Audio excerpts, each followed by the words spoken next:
20 ଲକ୍ଷରୁ ଅଧିକ ମହିଳାଙ୍କ ଆକାଉଣ୍ଟକୁ ଯାଇସାରିଛି 5,000 ଲେଖାଏଁ ଟଙ୍କା। ସୁନ୍ଦରଗଡ଼ରୁ ମୁଖ୍ୟମନ୍ତ୍ରୀ ମୋହନ ଚରଣ ମାଝୀ ପ୍ରଥମ କିସ୍ତିର ତୃତୀୟ ପର୍ଯ୍ୟାୟ ଟଙ୍କା ଗତ 24 ତାରିଖରେ ରିଲିଜ କରିଥିଲେ। ତିନି ପର୍ଯ୍ୟାୟର 20 ଲକ୍ଷ ମହିଳାଙ୍କୁ ଲଗାଇ ମୋଟ 80 ଲକ୍ଷ ମହିଳାଙ୍କ ଖାତାକୁ ଟଙ୍କା ଯାଇସାରିଲାଣି। ବାକି ମହିଳାଙ୍କୁ ଖୁବ ଶୀଘ୍ର ଟଙ୍କା ଯିବା ନେଇ ଘୋଷଣା କରିଛନ୍ତି ଉପମୁଖ୍ୟମନ୍ତ୍ରୀ ପ୍ରଭାତୀ ପରିଡ଼ା। ତେବେ କେଉଁମାନେ ସୁଭଦ୍ରା ଟଙ୍କା ପାଇବେନି? ଆବେଦନ କରିଥିଲେ ବି କଟିଯିବ ନା? ଜାଣନ୍ତୁ ରାଜ୍ୟର ସରକାରଙ୍କ ଗାଇଡଲାଇନ କଣ ରହିଛି। ଯେଉଁ ମହିଳାମାନେ ନିମ୍ନଲିଖିତ ମାନଦଣ୍ଡ ମଧ୍ୟରୁ କୌଣସିଟି ପୂରଣ କରନ୍ତି, ସେମାନେ ଏହି ଯୋଜନା ଅଧୀନରେ ଲାଭ ପାଇବାକୁ ଅଯୋଗ୍ୟ ହେବେ।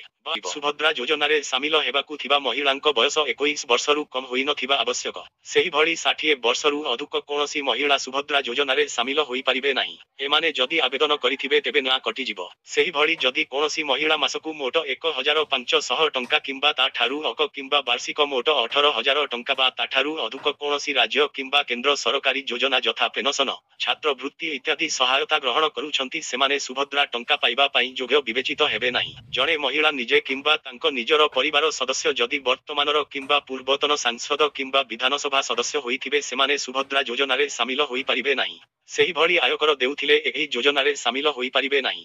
କୌଣସି ସହରାଞ୍ଚଳ ସ୍ୱାୟତ୍ତ ଶାସନ ସଂସ୍ଥା କିମ୍ବା ପଞ୍ଚାୟତି ରାଜ ଅନୁଷ୍ଠାନରେ ନିର୍ବାଚିତ ଜନପ୍ରତିନିଧି ହୋଇଥିବେ କେବଳ ୱାର୍ଡ ମେମ୍ବର, ସ୍ଥାନୀୟ ପରିଷଦ କାଉନ୍ସିଲର ସଦସ୍ୟ ବ୍ୟତୀତ, ତେବେ ସେମାନେ ଏଥିରେ ସାମିଲ ହୋଇପାରିବେ ନାହିଁ। ନାଁ କଟିଯିବ।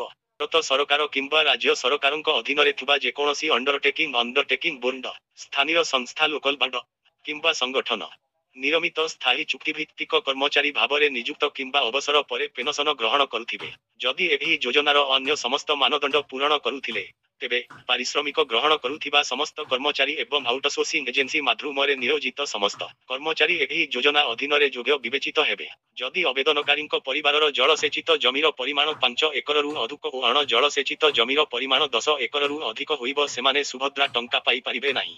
ସେହିଭଳି ଟ୍ରାକ୍ଟର, ମିନି ଟ୍ରକ୍, ଛୋଟ ବାଣିଜ୍ୟିକ ଯାନ ଏବଂ ଅନ୍ୟ ସମାନ ହାଲୁକା ସାମଗ୍ରୀ ଯାନ ବ୍ୟତୀତ 4 ଚକିଆ ଗାଡ଼ି ଥିଲେ ସୁଭଦ୍ରା ଟଙ୍କା ପାଇବେ ନାହିଁ। ବାହନ 10ଟା 47ରୁ 10ଟା 48 ମଧ୍ୟରେ ଢେଙ୍କିକୋଟ, ପାଟଣା ଓ ସାହାରପଡ଼ା ଅଞ୍ଚଳକୁ ଏକ ପ୍ରଚଣ୍ଡ ଶବ୍ଦ ଶୁଣା ଯାଇଥିଲା। ଏହି ଶବ୍ଦ ଏତେ ତୀବ୍ର ଥିଲା ଯେ ବହୁ ସ୍ଥାନରେ ଘରର କବାଟ, ଝରକା ହଲି ଉଠିବା ସହ ଘର ଥରି ଯିବା ପରି ଘଟଣା ଘଟିଥିଲା। ବିଶେଷ କରି ଏହି ଡିସେମ୍ବର ମାସରେ କିଛି ବର୍ଷ ହେଲା ହଠାତ୍ ଏମିତି ପ୍ରଚଣ୍ଡ ଶବ୍ଦ ଶୁଣାଯାଉଛି। ଶବ୍ଦର ଉତ୍ପତ୍ତି ସ୍ଥଳ କେଉଁଠୁ ତାହା ଜଣାପଡୁନାହିଁ।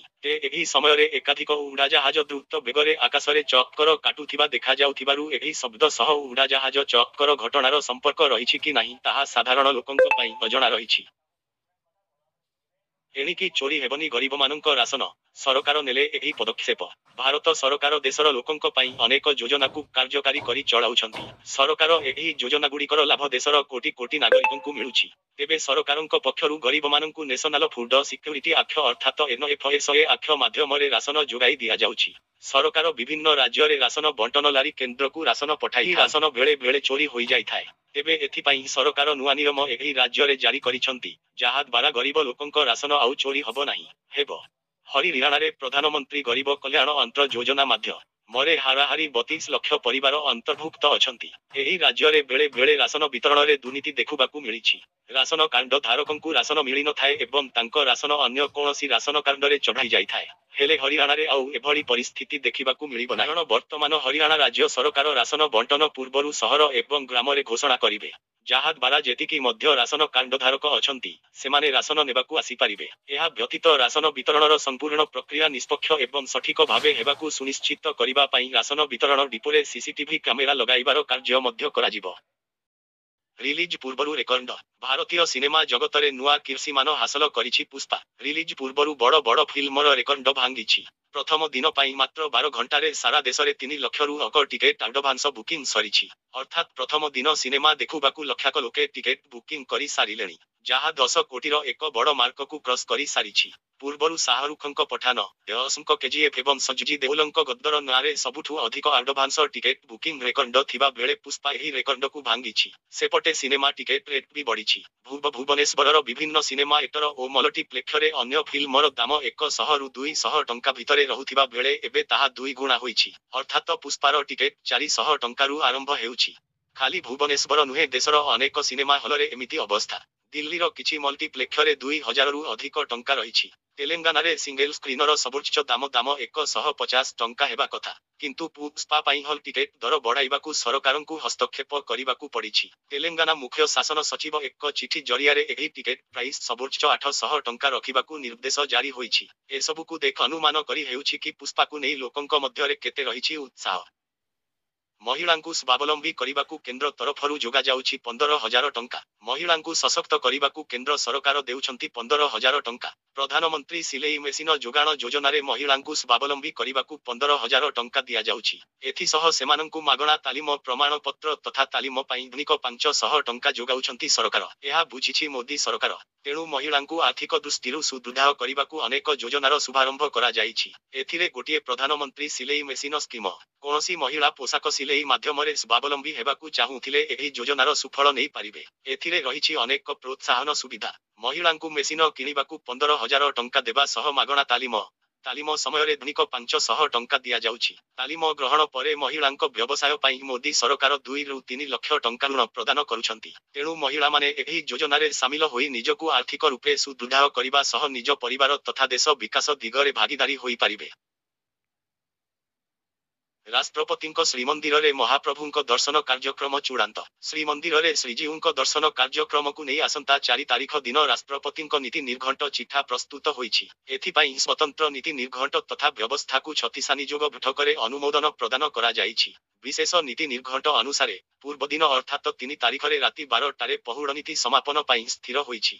ସେହିପରି 4 ତାରିଖ ଭୋର 5ଟାରୁ 12 ଫିଟା ପାଇଁ ନୀତି ନିର୍ଘଣ୍ଟ ହୋଇଥିବା ବେଳେ ସକାଳ 5ଟା 30ରେ ଭିତରଶୋଧ, 6ଟାରେ ମଙ୍ଗଳ ଆଳତୀଟା 30ରେ ମଇଲମ, 7ଟାରେ ତଡ଼ପ ଲାଗି, 7ଟା 45ରେ ଅବକାଶ, 8ଟାରେ ରୋଷ ହୋମ ଏବଂ 8ଟା 30ରେ ଶ୍ରୀଜୀଉଙ୍କ ବେଶ ଶେଷ ପାଇଁ ସମୟ ଧାର୍ଯ୍ୟ କରାଯାଇଛି। ସମୟ 8ଟା 45ରୁ ଶ୍ରୀମନ୍ଦିର ଶୋଧ କାର୍ଯ୍ୟ ଆରମ୍ଭ ହେବା ସହ ଭିତରବେଢ଼ାରୁ ଭକ୍ତଙ୍କୁ ବାହାର କରାଯିବ। ରାଷ୍ଟ୍ରପତି 10ଟା 15ରୁ ପ୍ରାୟ 11ଟା ମଧ୍ୟରେ ଶ୍ରୀଜୀଉଙ୍କ ଦର୍ଶନ କରିବା କାର୍ଯ୍ୟକ୍ରମ ରହିଛି। ତାଙ୍କର ଶ୍ରୀମନ୍ଦିରରେ ପ୍ରବେଶଠାରୁ ପ୍ରସ୍ଥାନ ପର୍ଯ୍ୟନ୍ତ କୌଣସି ଭକ୍ତଙ୍କୁ ଶ୍ରୀମନ୍ଦିରରେ ପ୍ରବେଶ ଅନୁମତି ଦିଆଯିବ ନାହିଁ ବୋଲି ଲୋକସମ୍ପର୍କ ଅଧିକାରୀ ଜିତେନ୍ଦ୍ର ନାରାୟଣ ମହାନ୍ତି କହିଛନ୍ତି। ରାଷ୍ଟ୍ରପତିଙ୍କ ପ୍ରତ୍ୟାବର୍ତ୍ତନ ପରେ ଅବଶିଷ୍ଟ ଦୈନନ୍ଦିନ ନୀତି ସମ୍ପାଦନ କରାଯିବା ସହ ସର୍ବସାଧାରଣ ଦର୍ଶନ ଆରମ୍ଭ ହେବ। ରାଷ୍ଟ୍ରପତି ଗର୍ଭଗୃହରେ ଦର୍ଶନ କରିବା ସମୟରେ ସମ୍ପୃକ୍ତ ପାଳିଆ ସେବକଙ୍କ ବ୍ୟତୀତ ଅନ୍ୟ କୌଣସି ବ୍ୟକ୍ତି କିମ୍ବା ସେବକ ଗର୍ଭଗୃହରେ ନ ରହିବାକୁ ଅନୁରୋଧ କରାଯାଇଛି। ସେବକମାନେ ଧାର୍ଯ୍ୟ ନୀତିକାନ୍ତି ଅନୁସାରେ ନୀତି ସମାପନ କରିବା ସହ ରାଷ୍ଟ୍ରପତିଙ୍କ ସୁରକ୍ଷା ବଳୟଠାରୁ ଦୂରତା ରକ୍ଷା କରି ଶୃଙ୍ଖଳା ରଖିବାକୁ ମୁଖ୍ୟ ପ୍ରଶାସକ ଅନୁରୋଧ କରିଛନ୍ତି। ରାଷ୍ଟ୍ରପତିଙ୍କ ଗସ୍ତ ପାଇଁ ପ୍ରସ୍ତୁତି ବିସ୍ତୃତ ବ୍ୟବସ୍ଥାକୁ ଛତିଶାନିଯୋଗ ଅନୁମୋଦନ ପ୍ରଦାନ କରିଥିବା ବେଳେ ମୁଖ୍ୟ ପ୍ରଶାସକ ଡ. ଅରବିନ୍ଦ ପାଢ଼ୀ ଏହି ବ୍ୟବସ୍ଥାକୁ ଠିକଣା ଭାବେ ଅନୁପାଳନ ସହ ସମସ୍ତଙ୍କ ସହଯୋଗ କାମନା କରିଛନ୍ତି। ଆନ୍ଦୋଳନକୁ ଓହ୍ଲାଇବେ ପ୍ରାଥମିକ ଶିକ୍ଷକ। ଶିକ୍ଷକ ସଂଗଠନ ପକ୍ଷରୁ ପ୍ରାଥମିକ ଶିକ୍ଷକଙ୍କ ମୌଳିକ ଦାବିକୁ ନେଇ ଗୁରୁତ୍ୱପୂର୍ଣ୍ଣ ବୈଠକ ଅନୁଷ୍ଠିତ ହୋଇଯାଇଛି। ସ୍ଥାନୀୟ ଶ୍ରମିକ ଭବନରେ ଅନୁଷ୍ଠିତ ବୈଠକରେ ଏଓପିଟିଏ, ପ୍ରାଥମିକ ବିଏଡ୍ ସଂଘ ଆଦି ଆଲୋଚନା କରିଥିଲେ। ଓଡ଼ିଶାର ପ୍ରାଥମିକ ଶିକ୍ଷକଙ୍କୁ କେନ୍ଦ୍ରୀୟ ହାରରେ ଉପଯୁକ୍ତ ଦରମା ପ୍ରଦାନ ଏବଂ ବିଭିନ୍ନ ମୌଳିକ ସମସ୍ୟାର ସମାଧାନ ଲାଗି ଡିସେମ୍ବର 3ୟ ସପ୍ତାହରେ ରାଜଧାନୀରେ ଆନ୍ଦୋଳନ ପାଇଁ ନିଷ୍ପତ୍ତି ନିଆଯାଇଛି। ଲେଭଲ ବିଏ ବର୍ଗର ଶିକ୍ଷକ ନ୍ୟାଯ୍ୟ ଅକାର ପାଇଁ ଦାବି କରି ଆସୁଛନ୍ତି। ଏଥର ଯଦି ଏମାନଙ୍କ ଦାବି ପୂରଣ ପ୍ରତି ଦୃଷ୍ଟି ଦିଆନଯାଏ, ଲୋୟର ପିଏମଜି ଠାରେ ଆନ୍ଦୋଳନ କରାଯିବ। ବୈଠକରେ ଉମେଶ ନାୟକ ସଭାପତିତ୍ୱ କରିଥିଲେ। ଲେଭଲ ବିଏ ଶିକ୍ଷକ ସଂଗଠନ ଓଡ଼ିଶାର ସଦସ୍ୟ ଅଜିତ ମହାରଣା, ପ୍ରଦୀପ୍ତ ବେହେରା, ସଲିଳ ପଟ୍ଟନାୟକ, ପ୍ରକାଶ ନାରାୟଣ ଜେନା, ଆଶିଷ ନାୟକ, ପ୍ରଦୀପ ସେନଗୁପ୍ତ, ସନ୍ତୋଷ ମଲ୍ଲିକ ପ୍ରମୁଖ ଉପସ୍ଥିତ ଥିଲେ।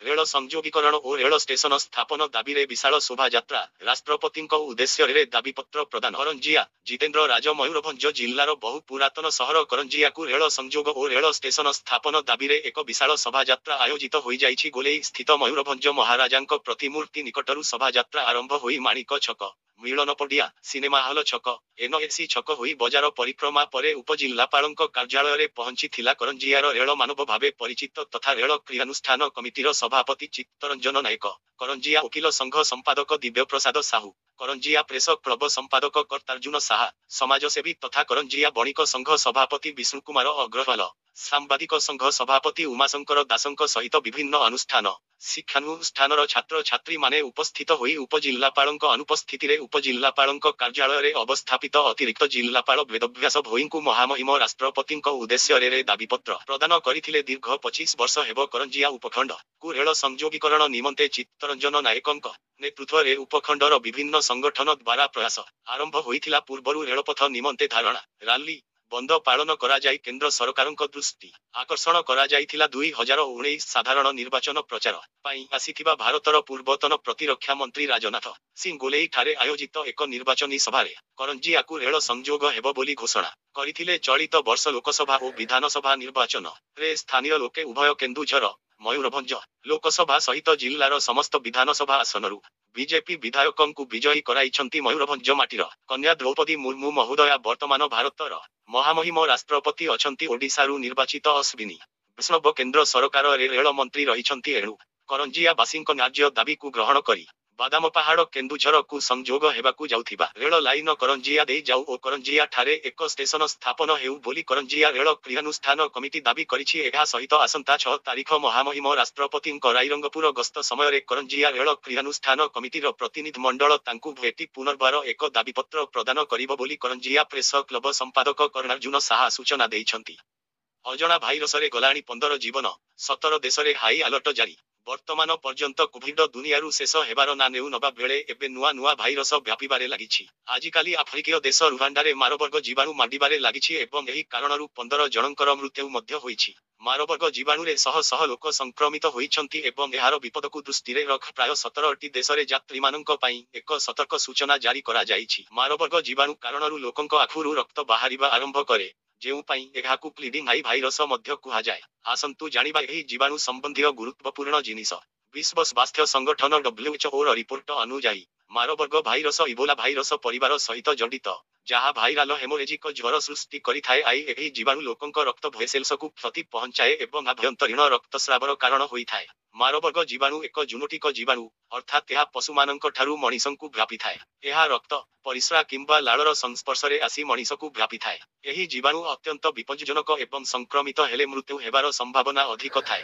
WHO ଅନୁଯାୟୀ ମାରବର୍ଗ ଜୀବାଣୁର ଲକ୍ଷଣ ଇବୋଲା ଜୀବାଣୁ ପରି ଏହି ଜୀବାଣୁ ସଂକ୍ରମିତ ହେଲେ ଲୋକମାନେ ଉଚ୍ଚ ଜ୍ୱର, ପ୍ରବଳ ମୁଣ୍ଡବିନ୍ଧା, ମାଂସପେଶୀ ଯନ୍ତ୍ରଣା, ବାନ୍ତି, ଗଳା ଯନ୍ତ୍ରଣା ଭଳି ସମସ୍ୟାର ସମ୍ମୁଖୀନ ହୋଇପାରନ୍ତି। ଗୁରୁତର ଅବସ୍ଥାରେ ଏହି ଜୀବାଣୁ ଆଭ୍ୟନ୍ତରୀଣ ରକ୍ତସ୍ରାବ ଏବଂ ଅଙ୍ଗ ବିଫଳତା ସୃଷ୍ଟି କରିପାରେ, ଯାହା ଲୋକଙ୍କ ମୃତ୍ୟୁ ମୁଖକୁ ନେଇପାରେ। ଯଦି ଜୀବାଣୁ ସଂକ୍ରମଣ ଆହୁରି ବଢ଼ାଇଯାଏ, ତେବେ ଏହା ହଠାତ୍ ଓଜନ ହ୍ରାସ, ନାକ, ଆଖୁ, ପାଟି କିମ୍ବା ଯୋନିରୁ ରକ୍ତସ୍ରାବ ଏବଂ ମାନସିକ ଦ୍ୱନ୍ଦ୍ୱ ଭଳି ସମସ୍ୟା ସୃଷ୍ଟି କରିପାରେ। ଏହି ଜୀବାଣୁ ପ୍ରଥମେ 1961ରେ ଜର୍ମାନୀର ଫ୍ରାଙ୍କଫର୍ଟରେ ମିଳିଥିଲା।